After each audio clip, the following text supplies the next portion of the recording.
살아계신 하나님 아버지, 이 시간 예배드리는 모든 심령 가운데 함께 하셔서 은혜와 사랑으로 충만케 하여 주시옵소서.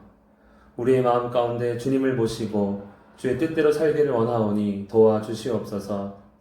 지난 1년간 베푸신 은혜 감사합니다. 항상 그리스도의 복음에 힘써 몸된 교회의 지체로서 하나님의 자녀로 온전케 하여 주시옵소서. 예수님의 이름으로 기도합니다. 아멘. 오늘은 2020년 마지막 주일이자 52번째 주일 예배입니다. 2020년 1월 5일 주일 예배를 시작으로 1년이라는 시간이 지났습니다. 시작을 할 때 그냥 하는 경우도 있지만 보통은 목적이 있습니다. 우리가 추억이 있고 정든 형제자매를 떠나 주신교회로 시작한 이유는 무엇이었습니까? 무엇을 위해 우리는 개척을 했습니까? 멀리 가던 교회를 가까이 가기 위함이 아니라 조금 더 편리하게 편하게 신앙생활하기 위함이 아니라 하나님을 기뻐하는 우리, 하나님께서 기뻐하시는 우리가 되고자 한 것입니다. 우리가 고민하고 기도하며 교회를 개척한 목적은 어떤 시스템과 조직을 잘 갖춘 교회나 기존에 없던 새로운 교회를 세우기 위함이 아니라 2000년 전부터 시작된 예수 그리스도께서 자신의 피로 세우셨고 머리 되시는 몸된 교회가 되기 위해서였습니다. 주의 몸된 교회, 하나님께서 기뻐하시는 교회를 세우고 그 지체로서 주님의 제자로서 살고 싶은 것입니다. 그래서 우리가 함께 할 때는 날마다 마음을 같이하여 성전에 모이기를 힘쓰고 집에서 떡을 떼며 기쁨과 순전한 마음으로 음식을 먹고 그리고 세상에서는 너희를 어두운 데서 불러내어 그의 기이한 빛에 들어가게 하신 이의 아름다운 덕을 선포하게 하려 하심이라. 아멘. 지난 1년 우리는 그리스도의 몸된 교회로서 잘 살아온 것 같습니까? 7, 8년 전에 교회를 개척하고 싶었던 적이 있습니다. 이유는 딱 하나, 지금과 다른 교회, 새로운 교회를 세우고 싶었기 때문입니다. 그래서 교회 예배당, 예배, 성경 공부, 조직, 사역 방향 및 방법 등 나름의 계획을 세우며 3, 4개월의 시간을 보냈습니다. 그렇게 개척을 하기만 하면 잘 될 줄 알았습니다. 그때 기도 제목 중 하나가 12가정을 주시옵소서입니다. 그 결과 단 한 가정도 함께하지 못했고 개척이 아닌 교회 이동을 하게 되었습니다. 시작도 못하고 그냥 끝이 난 것이지요. 하나님 보시기에도 괜찮을 것 같았는데 왜 개척을 하지 못했는지 생각해 보았습니다. 하나님께서 원하시는 때가 아닌지, 믿음이 없어서 그런지, 물질의 문제인지 나름 고민했습니다. 그러다가 어느 날 알게 되었습니다. 그것은 제가 교회를 무시했기 때문입니다. 새로운 교회를 세우겠다며 교회를 못마땅히 업신여긴 것입니다. 분명 지금까지 저는 교회는 부족하다, 이상하다, 틀리다고 생각했습니다. 실제로 모든 교회는 부족하고 이상하고 틀립니다. 그러나 그 모습도 하나님께서 사랑하시는 교회였던 것입니다. 자녀가 좀 부족하다고 이상하다고 버리고 새로 낳아 키우는 부모가 없는데 저는 그렇게 생각한 것입니다. 자만하여 하나님의 마음도 모른 채 교회를 무시하고 내 생각에 옳은 대로 교회를 세우려고 했으니 감사하게도 하나님께서 막으신 것입니다. 모든 교회는 사도행전에 기록된 초대교회 같기를 원합니다. 말씀과 기도 가운데 성령의 역사가 나타나고 사랑이 충만하여 서로를 섬기고 그리스도의 복음을 증거하는 교회입니다. 그래서 많은 교회가 초대교회로 돌아가자 외치기도 하고 초대교회는 가정교회였다며 교회당보다는 가정에서의 모임을 중요시하는 교회도 있습니다. 우리 역시 우리의 모습이 초대교회 같기를 당연히 바랄 것입니다. 하지만 아무리 초대교회를 외쳐도 교회 현실은 그렇지 못합니다. 초대교회는 완전했는데 2000년이라는 시간이 지나면서 문제가 생긴 것이 아닙니다. 초대교회도 문제가 많았습니다. 심지어 어떻게 이럴 수 있나 할 정도로 지금보다 더 이상하고 지금보다 더 틀리고 더 부족한 그러한 교회의 모습이었습니다. 가령 로마 교회는 그리스도의 복음을 제대로 알지 못한 채 유대인의 율법과 전통을 따랐습니다. 교회인데 유대교와 다를 바가 없었습니다. 로마 교회와 비슷한 교회가 갈라디아 지역의 교회들이었습니다. 그들은 복음을 듣고 믿어 성령의 역사를 경험했음에도 더 큰 복이 있다며 유대교의 가르침을 따라갔습니다. 고린도 교회는 예수님이 아닌 사람을 바라본 교회였습니다. 고린도 교회 성도들은 예수님보다 누구의 제자인가가 중요했습니다. 그래서 바울파, 아볼로파, 베드로파로 나뉘어 서로 싸웠습니다. 뿐만 아니라 성도 간의 고소, 고발, 간음, 예배식, 복장, 배려 없는 성찬식, 은사로 인한 다툼, 부활에 대한 불신 등 거의 모든 부분에서 문제였습니다. 한마디로 엉망진창이었습니다. 에베소 교회는 그리스도의 복음과 교회가 되었다는 사실이 얼마나 귀한지 몰랐습니다. 빌립보 교회는 복음으로 자신들의 이름을 나타내려 했습니다.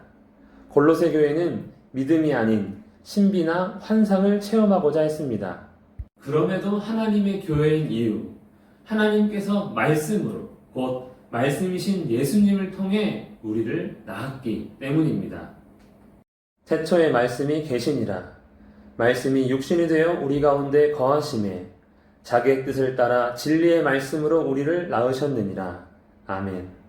내가 낳은 자녀는 그 어떤 이유로든 내 자녀가 아닐 수 없는 것처럼 하나님과 교회의 관계도 마찬가지입니다. 그렇기에 하나님은 아버지로서 교회를 포기하지 않으시고 또 새롭게 세우겠다 하지 않으셨으며 오히려 말씀하심으로 온전케 하고자 했습니다. 그것이 신약 성경의 서신서 말씀입니다. 그런데 지금도 그렇고 초대교회도 그렇고 왜 교회에 문제가 생기고 뭔가 부족하고 이상하고 틀리게 되는 것입니까? 교회마다 다양한 이유가 있는 것 같지만 원인은 오직 한 가지입니다. 바로 예수 그리스도의 복음이 변질되었기 때문입니다. 예수님이 교회의 머리이신데 복음을 모르니 예수님의 말씀이 아닌 자기 소견에 옳은 대로 행합니다. 복음을 자신의 만족이나 출세의 수단으로 삼습니다. 또 보이는 것, 형식에 치우쳐 그리스도의 은혜가 아니라 자신의 공로에만 관심이 많습니다. 말씀과 기도에 힘쓰는 일도 바르지 않은 경우가 많습니다. 말씀을 알든지 모르든지 그저 하루에 몇 장, 1년에 얼만큼 읽었느냐를 중요하게 생각하거나 하나님께서 기도를 들으시는지 안 들으시는지는 관심이 없고 그저 기도를 몇 시간 했는지 새벽에 했는지 철야에 했는지 그것만을 중요하게 생각합니다. 물론 잘하는 부분도 있겠으나 이런 모습들은 분명 그리스도의 복음이 아닙니다. 전혀 다릅니다. 그래서 우리 주신교회의 시작은 예수님이었습니다. 하나님께서 보내신 이를 믿는 것이 하나님의 일이니라. 목적도 예수님이었습니다. 내가 곧 길이요 진리요 생명이니 나로 말미암지 않고는 아버지께로 올 자가 없느니라. 우리가 예수 그리스도의 복음을 바르고 순전하게 믿을 때 우리는 온전한 믿음이 되어 주님을 닮을 것이고 교회는 사랑으로 하나가 되어 바로 설 것이기 때문입니다. 그렇기에 우리가 행할 일은 그렇게 많을 필요가 없었습니다. 우리가 다 하나님의 아들을 믿는 것과 아는 일에 하나가 되어 온전한 사람을 이루어 그리스도의 장성한 분량이 충만한 데까지 이르니니. 지난 1년간 우리가 행한 것은 무엇입니까? 코로나19 때문에 아무것도 못했습니까? 코로나19를 핑계로 상황이니만큼 예배와 성경 공부에 한 것은 없습니다. 그러나 말씀과 기도, 우리의 교제 가운데 그리스도를 알았다면, 그래서 주님을 닮아가며 서로 사랑하고 섬기며 또 가정에서나 직장에서나 세상에서 선을 행하고 복음을 전했다면 전부를 행한 것이고 하나님께서 기뻐했을 것입니다. 반대로 주님을 알지 못했고 그래서 닮지 못한 채 그리스도로 교제한 것이 아니라 세상의 것으로 어울리고 복음에 합당한 생활이 아니라 그저 자기 소견에 옳은 대로 살았다면 아무것도 하지 않은 것이요 하나님께서 한탄하실 것입니다. 교회가 어떤 계획을 세우고 무슨 사역을 하느냐가 중요하지 않습니다. 얼만큼의 물질을 가지고 있는지, 어떠한 조직과 시스템을 만들었는지, 건물의 규모가 어떤지는 그저 부수적인 것에 불과합니다.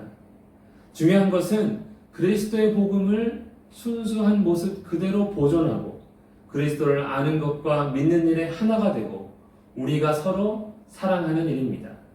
요한복음 13장 35절에 너희가 서로 사랑하면 이로써 모든 사람이 너희가 내 제자인 줄 알리라. 그러면 우리가 하는 모든 일은 하나님의 일이요 우리는 하나님의 교회가 되는 것입니다.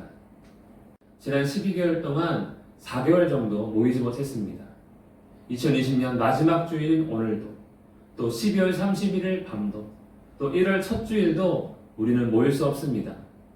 2021년이 어떻게 될지 누구도 장담할 수 없는 상황입니다. 그럼에도 우리가 오프라인이든 온라인이든 예수님을 온전하게 믿고자 계속 힘쓰기만 한다면 괜찮다는 사실입니다. 모일 수 없는 시간이 있었지만 그로 인해 왜 함께 모여야 하는지 알게 되어 감사할 수 있었습니다. 교제를 통해 서로를 통해 그리스도의 형상을 보는 것입니다. 그러므로 우리가 시작할 때에 확신한 것을 끝까지 견고히 잡고 있으면 그리스도와 함께 참여한 자가 되리라. 왜냐하면 너희 안에서 착한 일을 시작하신 이가 그리스도 예수의 날까지 이루실 줄을 우리가 확신하기 때문입니다. 우리가 바르게 하고 있고 우리가 옳다가 아닙니다. 우리가 옳다고 진리라고 여기는 것이 정말 옳은 것인지 진짜 진리인지 말씀으로 항상 확인해야 합니다. 우리의 지식을 거짓은 버리고 진리 곧 그리스도로 채워야 합니다. 복음의 말씀으로 우리의 심령을 날마다 새롭게 해야 합니다. 다른 어떤 것이 아니라 주의 말씀과 약속을 굳게 붙잡아야 합니다. 우리가 소망의 확신과 자랑을 끝까지 굳게 잡고 있으면 우리는 그의 집이라. 아멘. 교회에 대한 생각이 각자 다를 수 있습니다. 처음 기대했던 교회의 모습도 다 다를 것입니다. 그러나 그리스도의 복음은 다르면 안 됩니다. 그리스도에 대한 지식과 믿음도 다르면 안 됩니다. 같은 복음, 한 믿음을 가질 때 우리는 서로를 돕고 격려하며 각자의 다양한 모습으로 세상에서 하나님의 영광을 나타낼 수 있습니다. 고린도전서 7장 17절 오직 주께서 각 사람에게 나눠주신 대로 하나님이 각 사람을 부르신 그대로 행하라. 이것이 그리스도의 부르심이요 몸된 교회의 지체가 되는 일입니다. 우리 교회도 분명히 부족하고 이상하고 틀리고 지체마다 다 다릅니다. 그래서 항상 예수님이고 예수님이어야 합니다. 우리 주신교회가 정말 복음으로 시작했다면 앞으로도 그렇게 해야 합니다. 빌립보서 3장 16절 오직 우리가 어디까지 이르렀든지 그대로 행할 것이라. 교회는 시작도 예수님, 끝도 예수님입니다. 다른 길은 없습니다. 그리스도의 죽음과 부활에서 벗어나면 안 됩니다. 혹시 7, 8년 전에 세웠던 그 나름의 계획이 궁금하신 분이 계실지도 모르겠습니다. 주신교회 개척을 결정하고 그 계획서를 다시 보았는데 그때는 정말 괜찮았던 것 같은데 지금 보니까 그것은 회사를 세우는 일이었습니다. 그렇게 개척했다면 아마 벌써 망했을 것입니다. 2020년 코로나19로 인해 이리 치이고 저리 치이며 아무것도 못한 것 같습니다. 하지만 우리 주신교회 2020년의 계획이 복음이었기 때문에 복음을 알았다면 그리고 복음으로 살고자 했다면 우리는 많은 일을 행한 것입니다. 2021년 주신교회 계획도 역시 복음입니다. 그리고 미리 밝히지만 주신교회 계획은 주님 오시는 날까지 복음입니다. 교회는 머리 되시는 그리스도의 피로 한 몸, 한 가족된 너와 나, 우리이기 때문입니다. 내가 이미 얻었다 함도 아니요 온전히 이루었다 함도 아니라 오직 내가 그리스도 예수께 잡힌 바 된 그것을 잡으려고 달려가노라. 아멘. 2020년을 돌아보며 복음에 관하여 우리가 잘한 것과 부족한 것을 살펴 2021년에는 말씀과 기도 가운데 그리스도의 복음에 더욱 힘쓰며 서로 사랑하며 하나님의 영광으로서 사는 우리 모두가 되기를 예수님의 이름으로 축복합니다. 기도하겠습니다. 살아계신 하나님 아버지, 지난 1년 동안 베푸신 은혜에 감사를 드립니다. 많은 변화가 있었고 특별히 코로나19로 인해 어려움도 많았지만 하나님의 도우심과 은혜로 여기까지 왔음을 고백하오니 홀로 영광받아 주시옵소서. 항상 복음에 힘쓰며 복음으로 사는 우리 모두가 되기를 원합니다. 우리의 마음이 변하지 않게 하시고 오직 주님만을 의지하며 주의 말씀에 순종하는 2021년과 앞으로 우리 삶이 될 수 있도록 역사하여 주시옵소서. 모든 것 주께 영광 돌리며 예수님의 이름으로 기도합니다. 아멘. 주 예수 그리스도의 은혜와 하나님의 사랑과 성령의 교통하심이 오직 복음에 힘쓰며 살고자 하는 모든 자에게 함께 있을지어다. 아멘.